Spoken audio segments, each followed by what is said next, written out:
Hey guys, what's going on? That was pretty fun. Another week, another video. Had a great weekend. Just woke up early and finished my first gym session for the week with Josiah and Saba. It was good. Now we're going to do some reading and off to some meetings. Before I do that, let's shoot a video. What I wanted to talk about was the concept. I've been watching a couple of YouTube videos of different people about wealth mastery and things like that. And the concept that a lot of my mentors talk about is the concept of what it means to be truly rich. Truly rich. And the first thing I'm just going to put out there is the fact that money doesn't exist. Value does. So money is directly proportional to the size of problems you're fixing for your clients or humanity, or how big you want to go with that. It's directly proportional to the problems you're solving. So money doesn't exist. It's just a form of energy exchange, value exchange, and if you're solving big problems, you'll make money. But that wasn't the point of this video. So true wealth, to me and to a lot of people who know what they're talking about, is gauged by how happy you are in life in general. It doesn't matter about your income level. Now, yes, you do need to make money. Yes, I think scientific studies have shown, research has shown that about $70,000 a year income is a baseline, is where you need to be aiming for to not be worrying about rent, bills, and you can travel once a year, take care of your family, and then about 70 grand a year is the baseline. So if you're earning below that, you should be figuring out ways, and I'll put more videos on how you can do that to hit that level. And then above that, from 70 grand a year to about I think it's 2 to 3 million a year, there's actually research showing it doesn't actually affect your happiness or emotional state. Because with more money comes more problems, as Notorious said. But then I think above 2 to 3 million a year, the amount of impact you can have on society again gives you more fulfillment, and you have more bigger opportunities and things like that. So shit happens like that.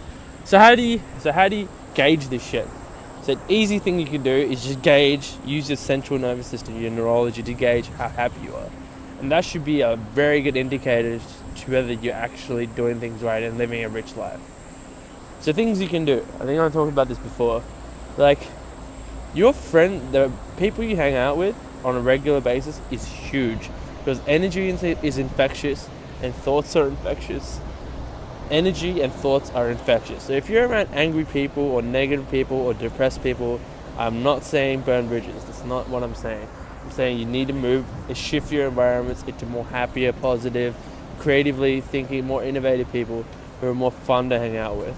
Now, this has nothing to do with income, nothing to do with intellect. It has nothing to do with that. These people should just be good energy. So that's huge. Your friend circle, your closest 20 friends. That's what I say. Your closest 20 friends is a huge impact and will affect your baseline energy levels and happiness. Huge. Now, if you're single, your dating life is huge. People neglect this part. But dude, you got to have a balanced life. You can't just be working 24/7, and you can, and for some people it's probably the right move. It's case by case. The majority of people, it's not. So your dating life, if you're single, you should be going on a couple of dates a week at least, with seeing different people, experiencing different realities, experiencing love and connection, going on adventures, experiencing different hobbies and restaurants and things like that. Just keeping your mind stimulated with new things. If you're in a relationship, you should be having 1 to 2 proper date nights a week where it's just you're forgetting about work, you're forgetting about the bills, you're forgetting about stress, and you're just present with your partner and you're connecting on a deep level. Now, it's not just sexually, it's emotionally, spiritually, all of that. You should be connecting. This is what feeds your soul. This is what increases your baseline emotional state. Next, your fitness, your health. Now, that's something I neglected personally, say the last year. Put on a bit of weight, but I'm working on it pretty much every day now, trying to shred and doing it in a healthy, sustainable way. But then, your fitness is huge. You should be working out. There's no excuse. I made the excuse, so I'm not one to preach on that, but I'm trying to get it together now. And you should hang around people who've got the physique you want, or have the fitness mindset you want, and who can teach you if you don't know what you're doing. I have no clue what I'm doing, so I go to Josiah, and Josiah helps me out in the gym. And then, fitness is huge. You don't have to go to the gym. You don't have to run. You should just play sports. Play a game of soccer a week. Play a game of basketball a week. Whatever as long as our team-based sports are great. I try to go once. At the moment, it's like every 2 to 3 weeks I go once to play some basketball. Yeah, but I'm going to the gym pretty much every day. Eating healthy, nutrition is huge. Nutrition is key, man. It is so key. You don't have to go vegan. You don't have to go on these fad diets. You just got to eat healthy, man. A good book that one of my mentors recommends is The Ultramind Solution. Read that book. It's great. I think I did a review on it. Yeah, I can't remember what I fucking put out. Yeah, I'll just watch my review, I think, if it's there. But yeah, it's just basics. Just eat lean meats, lots of veggies, lots of fruits. Lean meats, eat your meats during the day for lunch. Don't eat like high amounts of like protein for at night because it affects your sleep. Yeah, but like you could skip breakfast if you want. Have a coffee if you want to lean up. If you're bulking up, probably eat more multiple times a day leanly. Like it's not like it's common sense. Like it's not very hard to figure this shit out. Travel is huge. You should be going on 1 to 2 holidays a year and seeing the world, experiencing different cultures, breaking out of your autopilot. Again, that will reset your happiness levels. This is what it means to be truly rich, man. Now, if money is your goal, that is not that hard to figure out. Get mentors, get the right environment, read, work fucking hard, and eventually, over a decade or two, you will get wealth. If not sooner, if you get lucky. But like, yeah, another thing with wealth is the concept of, and fitness and anything in life, is delayed gratification. Delayed motherfucking gratification. We live in a culture which is overstimulated, where you can watch YouTube, where you can watch porn, you can watch YouTube to numb your brain. Not watch TV shows. Not that they're bad. Like, if you're watching like multiple hours of TV a day, that's probably bad. That's what I've done that in the past, of course, and that was a waste of life. You can be doing so much more to enrich your life, man. Going on a date, hang out with some friends, going to the gym, like fucking hell. And then what else? What was I talking about? The TV shows. Try to cut down on that shit. I would recommend like a TV show a day is probably enough. A movie a fortnight's probably good. Fuck, where else going? There's travel, TV shows. It's early in the morning. I haven't had my coffee yet. Yeah, and hobbies, and doing shit you're passionate. Oh yeah, delayed gratification. But hobbies, huge. If you are not doing things that just are fun for the sake of doing it, like art's great. Yoga's great. Anything like photography, whatever the fuck you want. Find a hobby, stick to it. Do multiple hobbies a year. Like do one for a couple of months and switch, do another one. Just keep stopping it and keep having fun with it.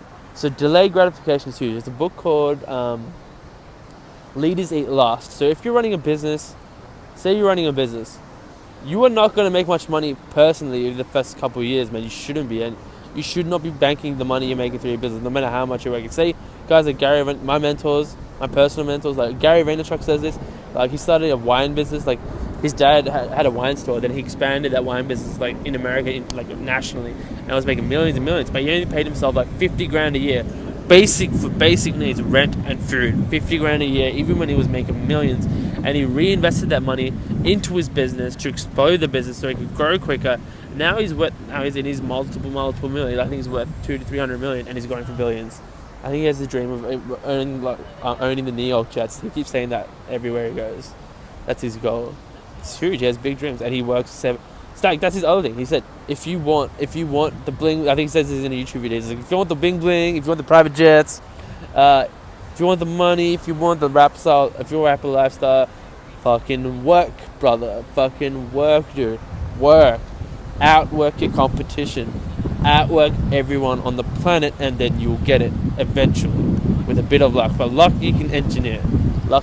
Everyone gets lucky here and there. But people miss that opportunities they get because they're just asleep and they're not they're not prepared for it. But so he works again 7 days a week for decades straight. Same with every billionaire you watch every interview of. Like, it's not complicated, it's just work. And if you're doing things you love, the work becomes effortless. That's the other thing. If you're in careers that you don't enjoy, and this is case by case. Like, just because you hate your career doesn't mean there won't be another person who finds it unbelievably fulfilling. So it's case by case, but you should, again, gauge your emotions. You should do it for, if you just started a work, you should do it for a year do really well. Arrive early, half an hour early, half an hour late. Add value to your manager, your boss. Figure out how to solve more problems that your bosses aren't thinking of. Add as much value as you can and work hard. And if you don't like it, leave with a good reference, like a really good reference. And make sure you're learning as much as you can there. So when you go to the next job, you're more skilled. You've got a good CV. You've got a good reference. And you haven't wasted that time. Because if you're just falling asleep and like not enjoying yourself, you should be enjoying yourself in other ways, man. Career is a career. It's a temporary thing. Your dream job doesn't just appear out of nowhere. You have to work towards it. It's a progress. It's a thing in progress. So yeah, that's my spiel for the morning. I'm gonna go do some reading, go to some meetings. I'm thinking of joining like a sound engineering course, but it starts in a couple months at JMC, and then I'm going for my first dance class at the Brothers of Academy to learn some hip hop dancing. Fuck yeah! All right, cool. All right, peace, love. Take it easy and work hard. Peace.